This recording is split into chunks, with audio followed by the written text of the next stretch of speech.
"Why can't you be as beautiful as she is?" Brandon said, loud enough for the entire table to hear. The words hit me like a physical blow, sharp and unexpected in the midst of what should have been a celebration.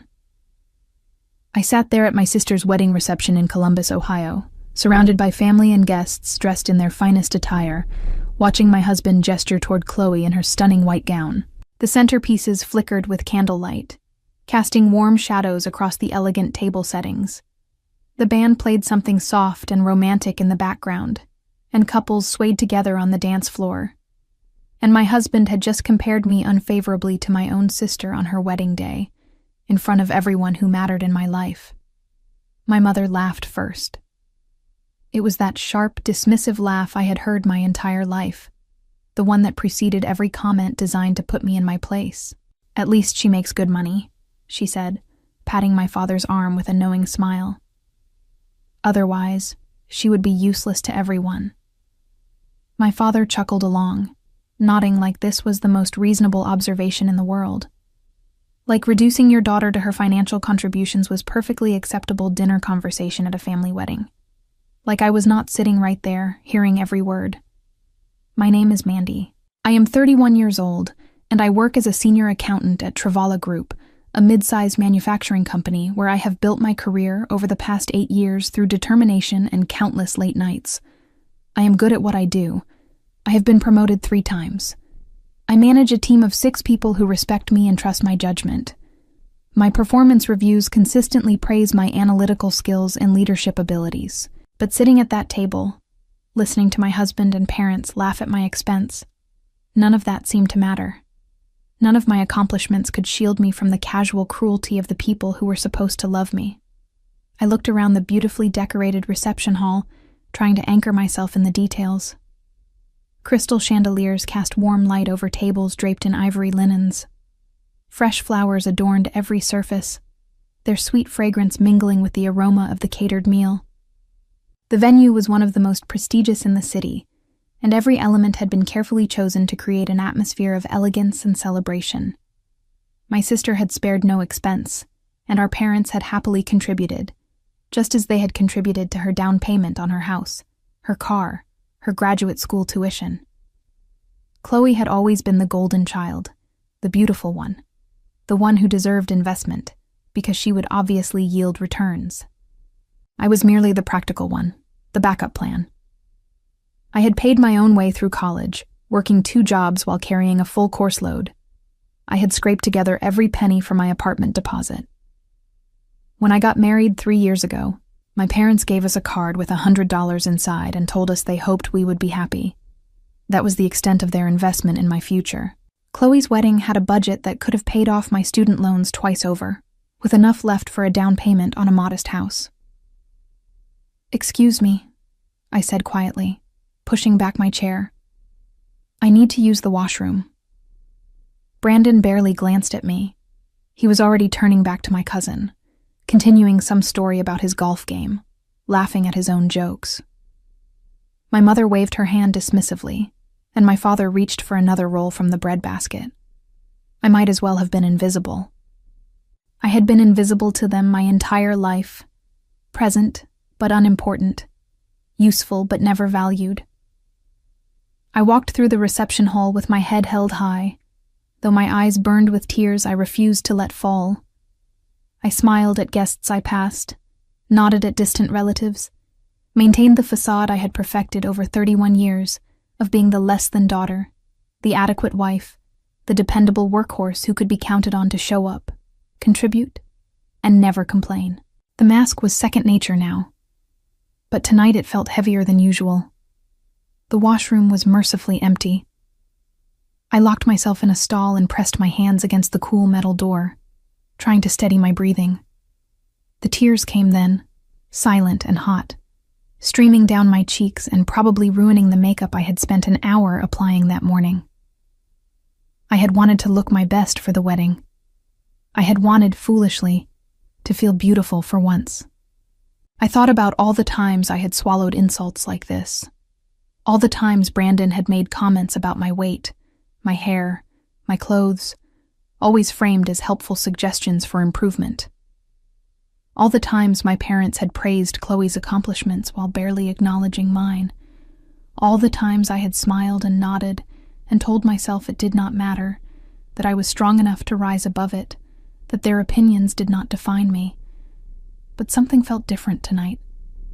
Maybe it was the combination of Brandon's cruelty and my parents' laughter, their voices harmonizing in mockery of everything I was. Maybe it was seeing Chloe so radiant and happy while I sat there being humiliated at her celebration. Maybe it was simply that I had reached some invisible limit, some threshold I had not known existed until I crossed it. I emerged from the stall and stood in front of the mirror, staring at my reflection under the harsh fluorescent lights. My mascara had smudged slightly beneath my eyes. My carefully styled hair was still intact.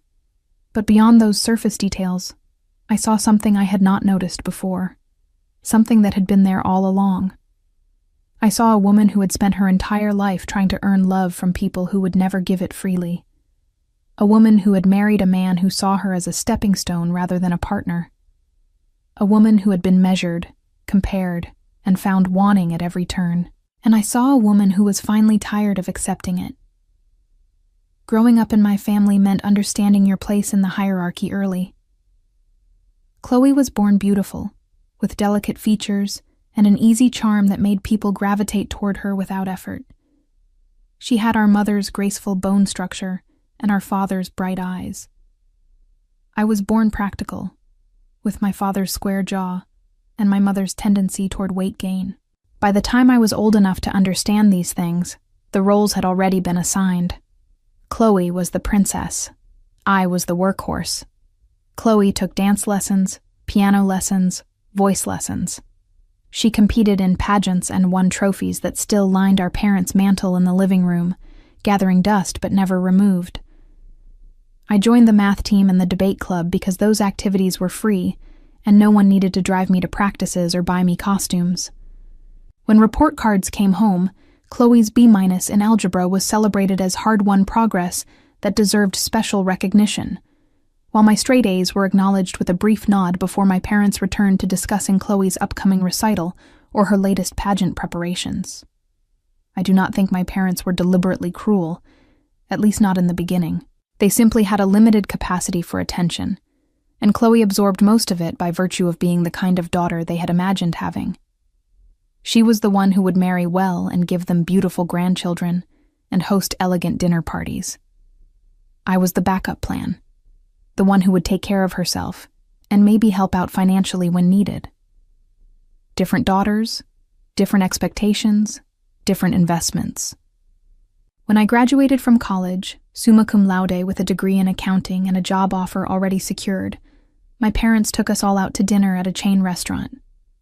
The meal was pleasant enough, but I noticed they checked their phones throughout, already thinking about other things.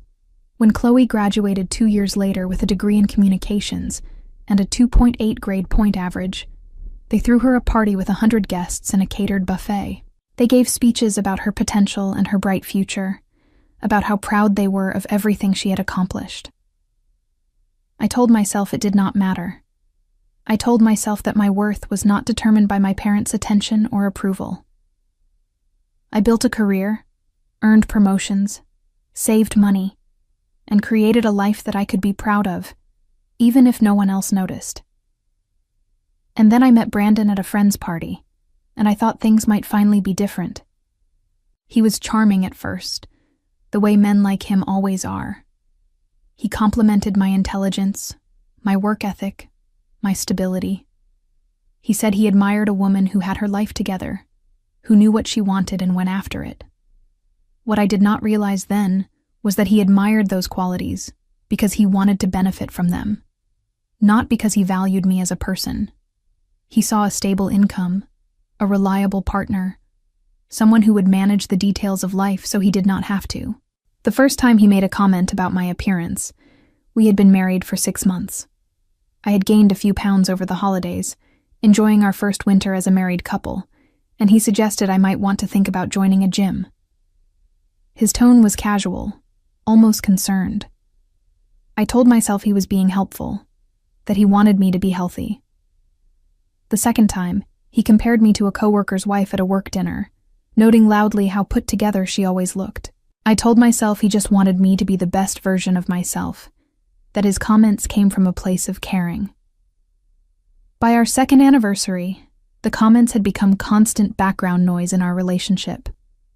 My hair was wrong, either too long or too short, never quite right. My clothes were frumpy, not stylish enough for social occasions. My cooking was bland, not as good as his mother's. My housekeeping was inadequate, always something left undone. Nothing I did was ever quite good enough, and I had somehow convinced myself that if I just tried harder, worked more, improved myself in all the ways he suggested, I would finally earn his approval. I realized, standing in that washroom at my sister's wedding, that I had spent my entire life trying to earn approval from people who would never give it. My parents would always see me as the less-than daughter, the practical one who existed to make their lives easier. Brandon would always find something to criticize, some new flaw to point out. No amount of achievement, effort, or self-improvement would ever be enough, because the problem was not me. The problem was that I had surrounded myself with people who needed someone to look down on, and I had volunteered for the role. I washed my face carefully, reapplied my makeup with steady hands that belied the turmoil inside me, and looked at myself in the mirror. The woman looking back at me was not the inadequate daughter or the disappointing wife. She was someone who had built a successful career despite having no support. Someone who had earned everything she had through hard work and determination. Someone who deserved better than this.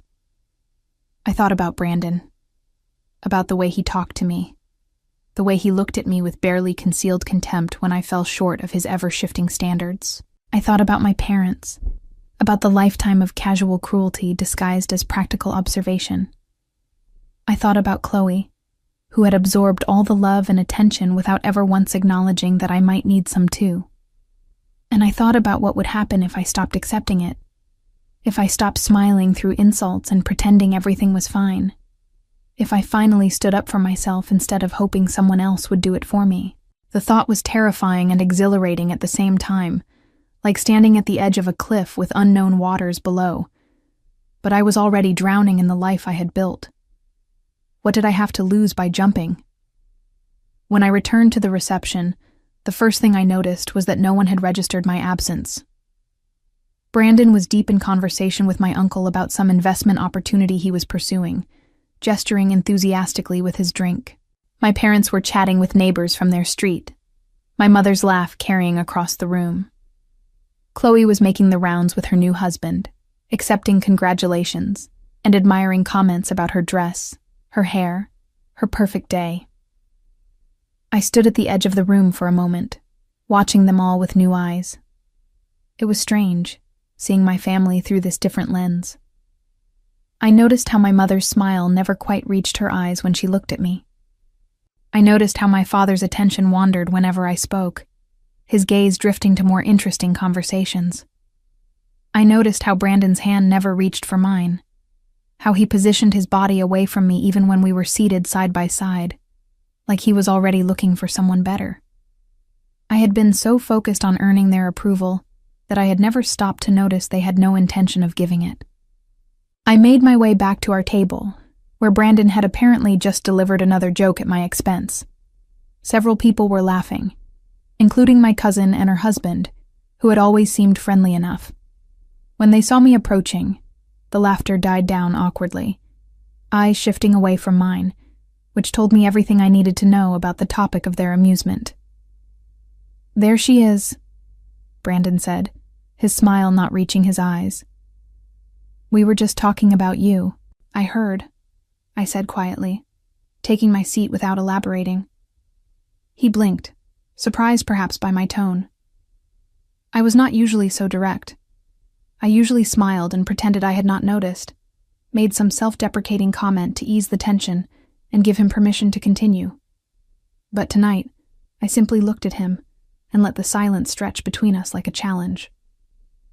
"Oh, lighten up," he said finally, turning away with an annoyed shake of his head. "It was just a joke."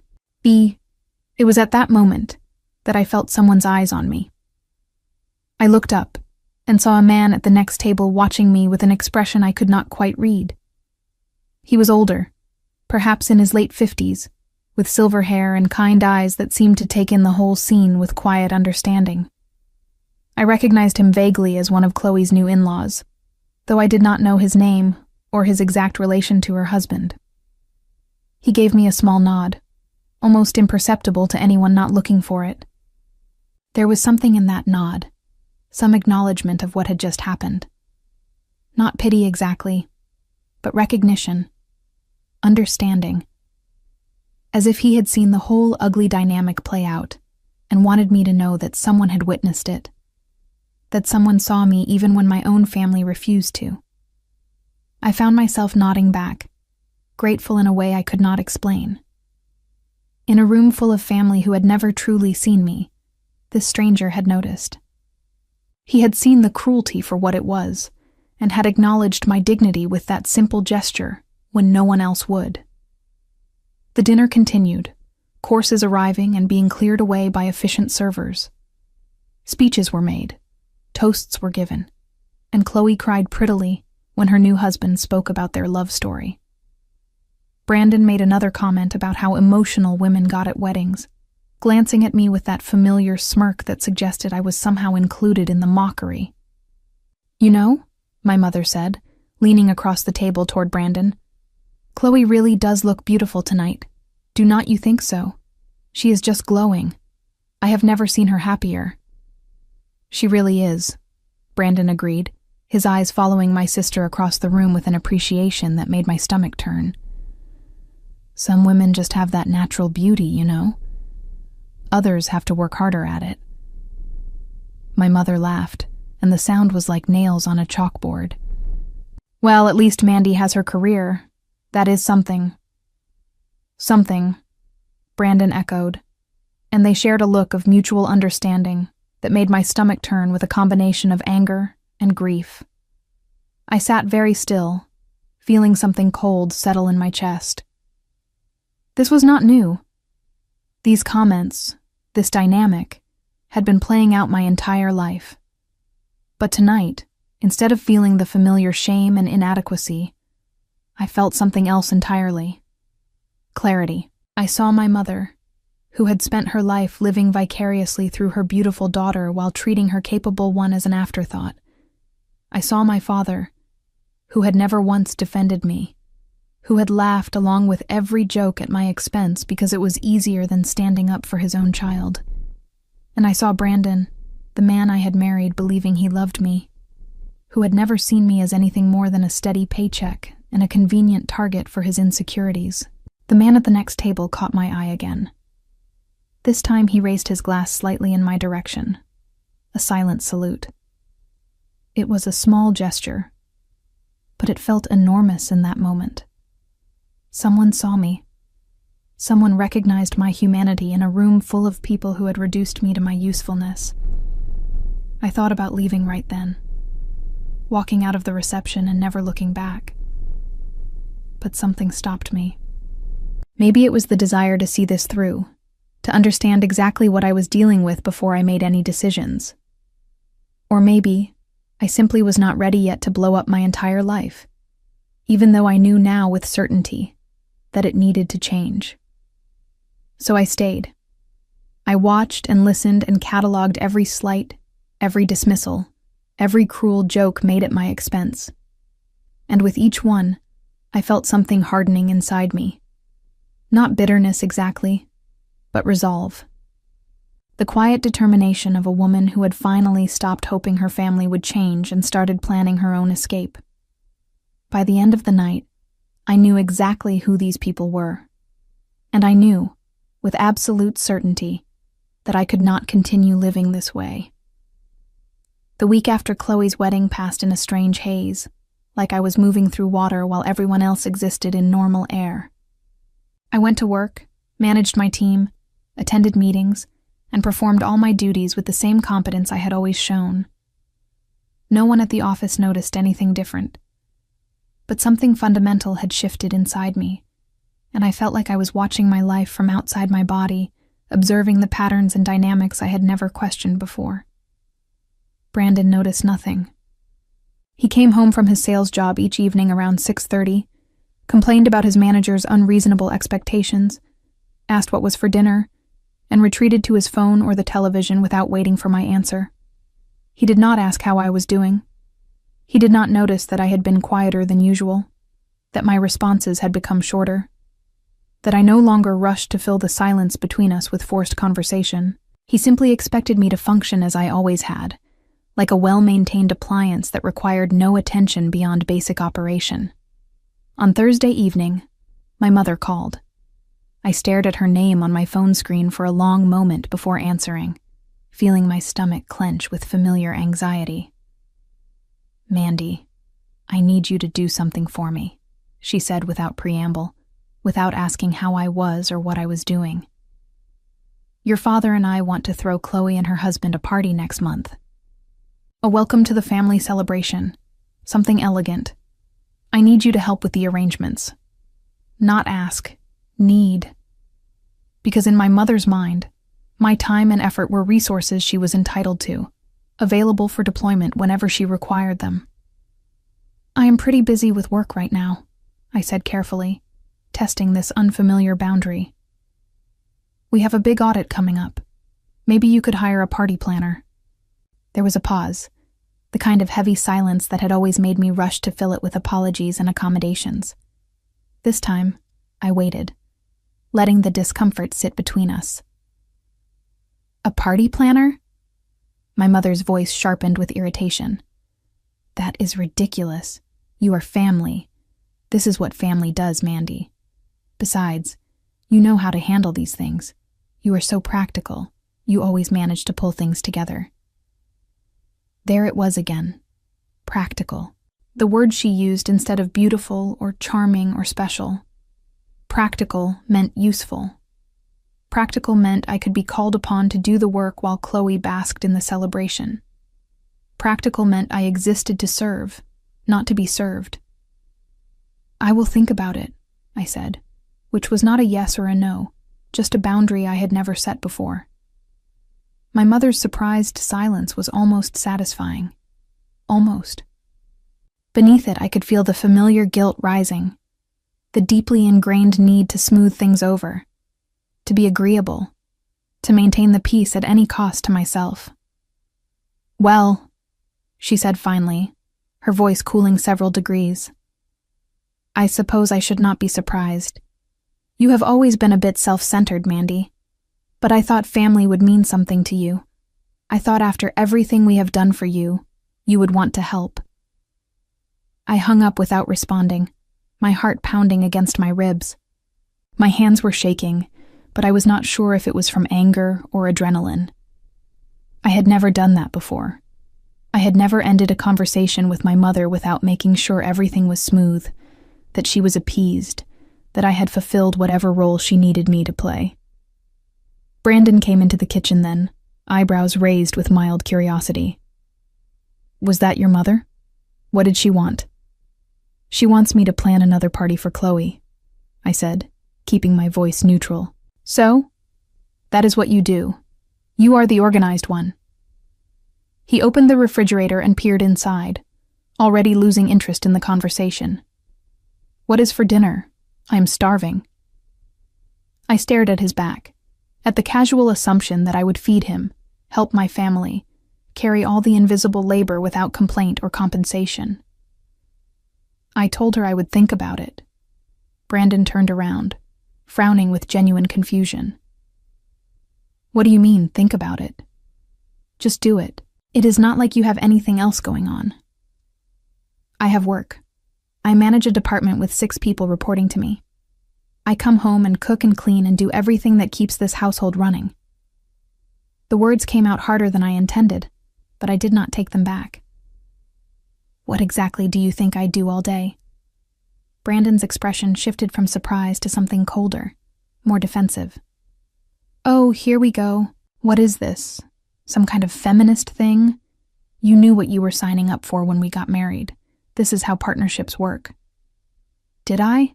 I heard myself ask. What exactly did I sign up for? Being told I am not as beautiful as my sister? Being laughed at by my own parents? Being treated like a servant in my own home while you contribute nothing but criticism?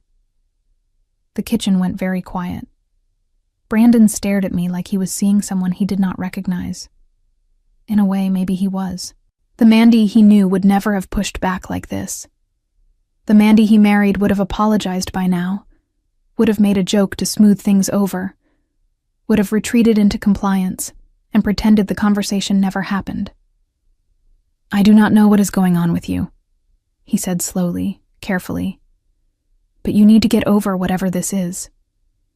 Your family needs you to help with the party. I need you to stop being so dramatic. That is how life works, Mandy. You do your part." "And what part do you do?" I asked quietly. "What exactly do you contribute to this family, Brandon?" His face flushed with anger. "I go to work every day. I provide for us. I make more money than you do. I also go to work every day, and I do everything here too." I was not shouting, but each word felt like a stone I had been carrying for years, finally being laid down. "So what exactly are you providing that I could not provide for myself?" Brandon opened his mouth, closed it, and then turned and walked out of the kitchen. A moment later, I heard the front door slam hard enough to rattle the windows. Brandon did not come home that night. He sent a text around midnight saying he was staying at his friend's place and that I needed to calm down before they could have a rational conversation. I read the message 3 times, marveling at how neatly he had shifted the blame. I was the one who needed to calm down. I was the one being irrational. Never mind that he had fled rather than answer a simple question about his contributions to our marriage. Never mind that he had compared me unfavorably to my sister in front of dozens of people and seen nothing wrong with it. I slept better that night than I had in months. The bed felt larger without him in it. The room quieter without his phone buzzing with notifications at all hours. The air easier to breathe without his presence filling the space. I woke up the next morning with a strange sense of clarity, like a fog had lifted, and I could finally see the landscape I had been wandering through blind. At work, I found myself confiding in my colleague Victoria, who had become something of a friend over our years of working together in adjacent offices. We were having lunch in the break room, picking at salads from the cafeteria downstairs, when she asked how the wedding had gone. "It was beautiful," I said automatically, the reflexive response I had given everyone who asked. Then I stopped, fork halfway to my mouth. "Actually, that is not true. It was terrible.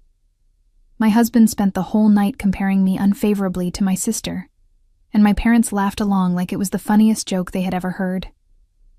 Victoria put down her fork, her expression shifting from polite interest to genuine concern. "He did what?" I told her everything. The comment about Chloe's beauty and my inadequacy, my mother's observation about my usefulness, the years of small cruelties I had absorbed and minimized and explained away, the fight last night and Brandon's dramatic exit. Victoria listened without interrupting, her expression shifting from surprise to concern, to something that looked like righteous anger. "Mandy," she said when I finished, her voice quiet but firm, "I have known you for 5 years. You are one of the smartest, most competent people I have ever worked with. You run circles around half the people in this company. How have you been putting up with this?" "I do not know," I admitted, feeling the truth of it settle in my chest.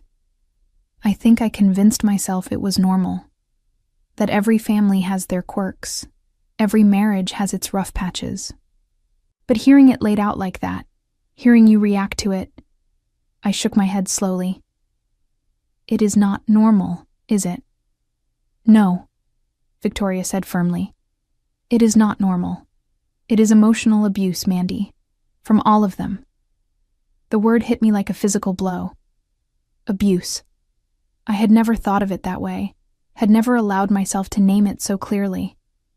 Abuse was visible, dramatic, undeniable. What I had experienced was subtle, insidious, dressed up in family dynamics and marital friction. But hearing Victoria name it, I realized she was right. The constant criticism, The comparisons, the reduction of my worth to my utility. That was abuse. It had just been so normalized that I could not see it for what it was. That evening, Brandon came home with flowers. Not because he was sorry, I suspected, but because he thought flowers would reset things to normal, would return us to the comfortable dysfunction we had maintained for 3 years. He handed them to me with a tight smile and waited for my grateful response. "Thank you," I said, taking them. "We need to talk." His smile faltered immediately. "I was hoping we could just move past last night. You were tired, I was stressed, things were said. It happens in every marriage." "Things have been said for 3 years, Brandon. At the wedding, you told a table full of people that I was not as beautiful as my sister. My parents agreed and added that at least I made money. Do you have any idea how that felt? Do you have any idea how many times I have swallowed comments like that?" He shifted uncomfortably, looking anywhere but at me. "It was just a joke. Your family jokes around like that all the time. I was just going along with it. At my expense. Always at my expense. And you join in because it is easier than defending me. Because you agree with them. You are being too sensitive." His voice had that edge now, the one that usually made me back down and apologize. "This is what families do. They tease each other. If you cannot handle it, that is your problem, not mine." "Maybe it is my problem," I agreed quietly, surprising both of us. "And maybe the solution is to stop spending time with people who think cruelty is funny." Brandon stared at me, confusion and irritation warring on his face. "What is that supposed to mean?" "It means I am not going to plan Chloe's party. It means I am going to start thinking seriously about what I want my life to look like. And it means you need to decide if you want to be part of that life as a partner who treats me with respect, or if you want to keep treating me like a combination maid, chef, and punching bag." His face went red, then white. "You are being ridiculous. After everything I have done for you." "What have you done for me, Brandon?" I kept my voice calm, though my heart was pounding so hard I could feel it in my throat. "Name one thing. One sacrifice you have made. One time you put my needs before yours." The silence stretched between us like a chasm. I watched his face as he searched for an answer, and came up empty. The realization that he could not think of a single example was damning, and we both knew it. "I think you need some time to think about what you really want," he said finally, his voice cold and distant. "Because right now, you are not acting like the woman I married. Maybe the woman you married was too afraid to show you who she really was," I replied steadily. "Maybe she is finally tired of pretending." The next 2 weeks were a quiet war. Brandon and I moved through our home like strangers, polite and distant. He stopped making comments about my appearance, but only because he had stopped talking to me about anything substantial. He seemed to be waiting for me to crack, to apologize and return to normal, to resume my role as the compliant wife who accepted whatever treatment he chose to deliver. I was done being normal. My mother called twice more about the party. The first time, I let it go to voicemail and listened to her increasingly irritated message about responsibility and family duty. The second time, Chloe called instead, apparently recruited as reinforcement. "Mandy, what is going on?" my sister demanded without greeting. "Mom says you are refusing to help with the welcome party. She is really upset. She cried this morning." "I am busy with work," I said, keeping my voice even. "You could hire a party planner. There are some excellent ones in the city." "That is not the point. The point is that you are family. You are supposed to want to help. You are supposed to care about these things." Chloe's voice had that wounded quality she wielded so effectively, the tone that had always made our parents rush to comfort her. "I always thought we were close, Mandy. I do not understand why you are being like this all of a sudden." Something in me snapped, the restraint I had been maintaining finally giving way. "Do you want to know why, Chloe? Because at your wedding, My husband told everyone I was not as beautiful as you, and our parents laughed and said at least I made good money. And you were right there, 6 feet away from us. You heard it, and you did not say a word. You just kept smiling and accepting compliments like nothing had happened. There was a pause, longer than comfortable. I do not remember that, Chloe said finally, her voice smaller now. You were standing right there. I was busy, Mandy. It was my wedding day. I was not paying attention to everything everyone said at every table. There were 200 people there. Her voice had shifted now, defensive and a little angry. Besides, you know how Brandon is. He was probably just joking around. He jokes like that all the time. It was not funny. It was humiliating. And it is not the first time, Chloe. It has been happening my entire life, at every family dinner, every holiday, every event. I am always the joke, the practical one, the one who does the work while you get the praise and the attention and the money. That is not fair, Chloe protested. I did not ask for any of that. I did not ask to be treated differently. But you never stopped it either. You never once stood up for me. You just absorbed all the attention and love and assumed it was your due because you were the pretty one. I took a breath, trying to steady myself. I am not angry at you for being beautiful, Chloe. I am angry because you never seemed to notice that the way our family treated us differently was cruel. Or maybe you did notice and just did not care because it benefited you. Chloe was quiet for a long moment. When she spoke again, her voice was smaller, less certain. I did notice. Sometimes. But I did not know what to do about it. It was just how things were. I thought you were okay with it. Well, I am done accepting how things were. If you want a party, hire a planner. I am no longer available to do the invisible work that keeps this family running while getting nothing in return but mockery. I hung up before she could respond. My hands were trembling, but I felt lighter than I had in years. That weekend, I started looking at apartments online. Not because I had definitely decided to leave Brandon, but because I needed to know I could. I needed to understand that I had options, that I was not trapped in this life by circumstance or finances. The act of searching, of imagining a life on my own terms in a space that was entirely mine, felt revolutionary. Brandon found the apartment listings on my laptop. He had been snooping, probably looking for evidence that I was the unreasonable one, ammunition to use against me. Instead, he found proof that I was considering leaving. What is this? He thrust the laptop at me, his face twisted with anger and something that might have been fear. You are looking at apartments? You are actually looking at apartments? I am exploring my options, I said calmly. Your options? He laughed, but there was no humor in it. You are going to leave me? And do what exactly? Live alone in some cramped apartment like some sad spinster? Good luck with that. Maybe. Or maybe I will live alone in a nice apartment where no one criticizes how I look or laughs at me with my own family.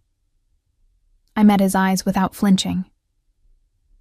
Being alone sounds better than being constantly diminished by someone who is supposed to love me. Brandon's expression flickered. Anger, fear, something that might have been genuine regret. You are overreacting. Every couple has problems. You do not just walk away from a marriage over some stupid comments. Our problems are not normal, Brandon. Our problems are that you do not respect me, you do not value me, and you actively participate in my humiliation. That is not a marriage. That is a prison sentence I have been serving for 3 years. He grabbed my arm then, hard enough to leave marks. You are not leaving. Do you understand me? You are not going to embarrass me by walking out. I looked down at his hand on my arm, at the way his fingers dug into my flesh, then up at his face. Something in my expression must have changed, because he let go immediately, looking almost surprised at his own actions. Do not ever touch me like that again, I said, my voice steady even though my heart was racing. And do not tell me what I can and cannot do. This marriage has been a one-way street for 3 years, and the road ends here. I will be staying with Victoria tonight. We can discuss the details of separating when you are ready to have a civilized conversation." I grabbed my purse and keys and walked out the door. Behind me, I heard Brandon calling my name, his voice shifting from anger to something that sounded almost like panic. But I did not turn around. For the first time in my life, I was walking away from someone who tried to diminish me, and it felt like freedom. Victoria welcomed me into her home without question or judgment. She had a spare bedroom that was neat and comfortable, decorated in soft blues and whites that felt peaceful after the chaos of my departure. She made tea while I sat on her couch, processing what I had just done. I had walked out on my marriage. I had left Brandon standing in our kitchen, watching me go. "How do you feel?" Victoria asked, handing me a mug of chamomile. "Terrified," I admitted, wrapping my hands around the warm ceramic. "And relieved, and angry, all at once, all mixed together." "That sounds about right." She sat down across from me, her expression kind but serious. "What are you going to do?" "I do not know yet. I need to figure out the finances, find a place to live, decide if I want to try counseling or just file for divorce." I took a sip of tea, letting the warmth steady me. But right now, I am just going to sit with this feeling. The feeling of having finally stood up for myself after 31 years of accepting less than I deserved. The next morning, my phone exploded with messages. Brandon, demanding I come home immediately. My mother, furious that I had upset everyone with my selfish behavior, accusing me of ruining Chloe's newlywed happiness with my drama. My father, sending a single text that said only, "Call your mother." Even Chloe chimed in, asking what was going on and whether I was having some kind of mental breakdown. I turned off my phone and went to work. At the office, I threw myself into a project I had been putting off for weeks.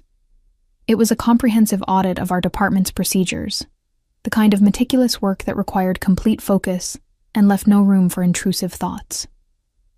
For 8 hours, I did not think about Brandon or my parents, or the mess my personal life had become. I just worked, and it felt like reclaiming a part of myself I had forgotten existed, the part that was competent and capable and valuable on my own terms. When I turned my phone back on that evening, there were 47 missed calls and over 100 text messages. I scrolled through them, noting the escalating tone. Brandon had moved from demanding to pleading to threatening, cycling through the stages of manipulation I had witnessed so many times before. My mother's messages were a masterclass in guilt and emotional blackmail. But one message stood out. It was from a number I did not recognize. I read it 3 times before I understood what I was seeing. The message was from Julian, the older man who had caught my eye at the wedding, the one who had nodded at me in silent acknowledgement of my humiliation. He was Chloe's new father-in-law, and somehow he had gotten my number. The message was simple and direct. "I saw what happened at the wedding. If you ever need someone to talk to who understands family dynamics, I am here. No judgment, no expectations. Just support from someone who has seen similar patterns before." I stared at the screen for a long time, reading and rereading his words. It was such a small gesture, but it meant more than Julian could possibly know. In the midst of my entire support system crumbling, family who blamed me, a husband who felt entitled to my compliance, here was a near stranger offering simple human kindness without any strings attached. I texted back, "Thank you. That means more than you know." Over the next few weeks, Julian and I exchanged occasional messages. He never pried or pushed for details, just offered gentle observations and support when I needed it. I learned that he was a retired family therapist who had spent his career helping people untangle themselves from toxic family systems. He understood what I was going through in a way that few others could, not because he had lived it himself, but because he had witnessed its effects on countless others. "The hardest part," he wrote one evening, "is accepting that the people who were supposed to protect you chose not to. It is not a reflection of your worth." It is a reflection of their limitations. Those words unlocked something in me. I had spent my entire life assuming I was the problem. Not beautiful enough, not charming enough, not worthy enough of the love and attention that seemed to flow so freely to everyone else. But the problem was never me. The problem was a family that needed someone to diminish so they could feel elevated. And a husband who had learned he could treat me badly because no one would stop him. I filed for divorce on a Tuesday morning, walking into the courthouse with determination I had never felt before. The paperwork was straightforward. We had no children, and I wanted nothing from Brandon except my freedom. He could keep the house we had bought together with my down payment. He could keep the furniture I had chosen and the life I had built around him. I just wanted out. The divorce papers arrived at Brandon's door on a Friday afternoon. By Saturday morning, my phone was ringing constantly. This time, I answered, ready to face whatever came next. "You cannot be serious," Brandon said, his voice tight with anger and something that might have been fear. "Divorce papers? Over a few comments at a wedding?" "Over years of comments," I corrected him calmly. "Over a pattern of disrespect and cruelty that I am no longer willing to accept. This is insane. You are throwing away our marriage because you are too sensitive to take a joke. Everyone at that wedding thought it was funny. You were the only one who got upset. I am throwing away a marriage where I was the only one investing. I am not too sensitive, Brandon. You are too cruel. There is a difference, and it took me 3 years to see it." He sputtered, searching for a response. "Your family agrees with me. Your mother called yesterday, said you have always been difficult, said you were never grateful for anything they did for you." "My family," I said quietly, "is part of the problem. They taught you that it was acceptable to treat me this way. But I am not playing by their rules anymore."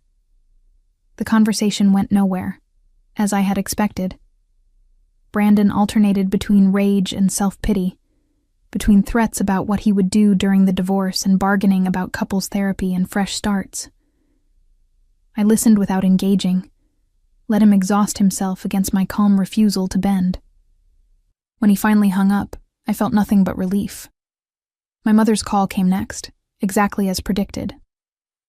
"Mandy, what have you done?" Her voice was sharp with accusation, the same tone she had used my entire life when I failed to meet her expectations. "Brandon is devastated. He called us this morning crying. How could you be so heartless? Did he tell you why I filed for divorce? Did he tell you about the years of criticism, the public humiliation at Chloe's wedding, the way he grabbed my arm hard enough to leave bruises?" A pause, longer than comfortable. "He said you were being dramatic, that you took things out of context." "Of course he did." I laughed, surprising myself with the sound. "And you believed him. Just like you have always believed the worst about me and the best about everyone else. That is not fair. It is completely fair. At Chloe's wedding, my husband said out loud that I was not as beautiful as my sister. You and Dad laughed and said at least I made good money. Do you remember that? Do you remember how everyone at the table laughed while I sat there being humiliated?" Silence. Then, "That was just teasing. We did not mean anything by it. You have been teasing me my entire life, Mom. Every comment about Chloe's beauty and my practicality.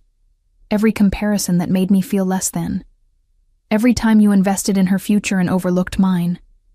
It was not teasing. It was cruelty, and I accepted it because I thought that was what family meant. You are overreacting." "No. I am finally reacting appropriately. I am done being the family workhorse who gets nothing in return but mockery. I am done being married to a man who treats me the way you taught him to treat me. And I am done pretending any of this is acceptable. If you do this," my mother said coldly, "you will have no family. We will not support this divorce. You will be completely alone." "I have been alone my entire life," I said. "The only difference now is that I am choosing it." I hung up and turned off my phone. Then I sat in Victoria's guest room and cried. Not from sadness, but from the overwhelming release of finally speaking truth to people who had never wanted to hear it. The divorce was finalized 3 months later. Brandon contested nothing in the end. Perhaps because he knew he had no case, or perhaps because he had already found someone else to control. I signed my name on the final documents and walked out of the courthouse into bright afternoon sunlight, feeling lighter than I had in years.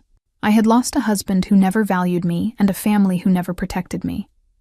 But I had gained something far more precious: myself. 6 months after my divorce, I was promoted to Director of Finance at Travala Group. The announcement came at a company meeting, and my team gave me a standing ovation. For the first time in my life, I accepted recognition without feeling like I needed to minimize it, or apologize for taking up space, or worry about who might be jealous. I had moved into my own apartment, a small but beautiful space with large windows that let in morning light. I decorated it exactly the way I wanted, with no one to criticize my choices or make me feel like my taste was inadequate. I cooked meals I enjoyed, kept hours that suited me, and built a life that was entirely my own. Julian and I met for coffee occasionally. He had become something of a mentor, helping me understand the family dynamics I had escaped, and process the grief of letting go of relationships I had tried so hard to maintain. He never asked for anything in return, just offered wisdom and kindness. "How are things with your family?" he asked during one of our conversations. "Quiet," I said. "My mother stopped calling after I refused to apologize. My father has not reached out at all. Chloe sends occasional texts, but we have not really talked. Does that bother you?" I considered the question carefully. Sometimes. I mourn the family I wanted, the relationships I tried so hard to build. But I do not miss the reality of those relationships, the constant criticism, the feeling of never being enough. I am better without that in my life. Julian nodded. That is wisdom hard won. A year after Chloe's wedding, I heard through the grapevine that Brandon had gotten engaged again. His new fiancée was 23, fresh out of college, eager to please. I felt a pang of something. Not jealousy, but concern for this young woman who did not know yet what she was walking into. But that was not my burden to carry. I also heard that my parents had been telling people I had abandoned my family over nothing, that I was ungrateful and selfish, that I had broken poor Brandon's heart with my coldness. The narrative did not surprise me. They needed to be the victims, needed the story to make sense in a way that did not require them to examine their own behavior. But something unexpected happened too. Chloe's marriage fell apart within 18 months. Her husband had been unfaithful, and she found herself suddenly single, suddenly imperfect, suddenly on the receiving end of our parents' disappointed expectations. She reached out to me then, tentative and uncertain. "I think I understand now," she said during a long phone call, her voice small. "What it was like for you, being measured and found wanting. I always thought being the favorite was a blessing, but it was just a different kind of cage. They only loved me for what I represented, not for who I was." "I know," I said. "It took me a long time to see that their love came with conditions none of us could ever really meet. Chloe and I are not close now, but we are honest with each other. We are both in therapy, both unlearning the patterns our parents installed. It is slow, painful work, but it is worth it."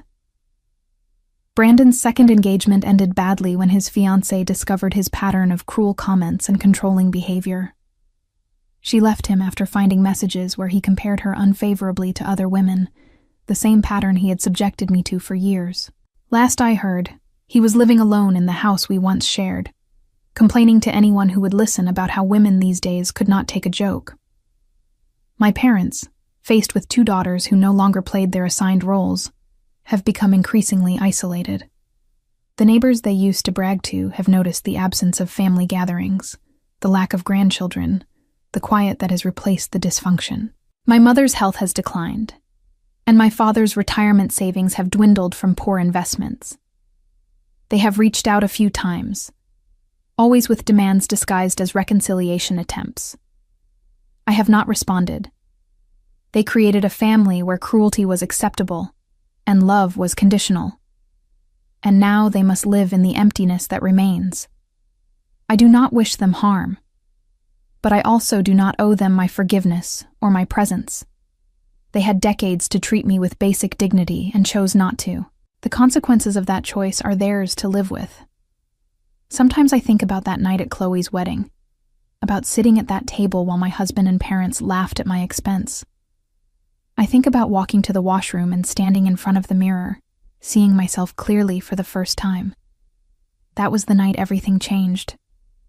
Not because I stopped being humiliated. I had been humiliated countless times before, but because I finally decided I deserved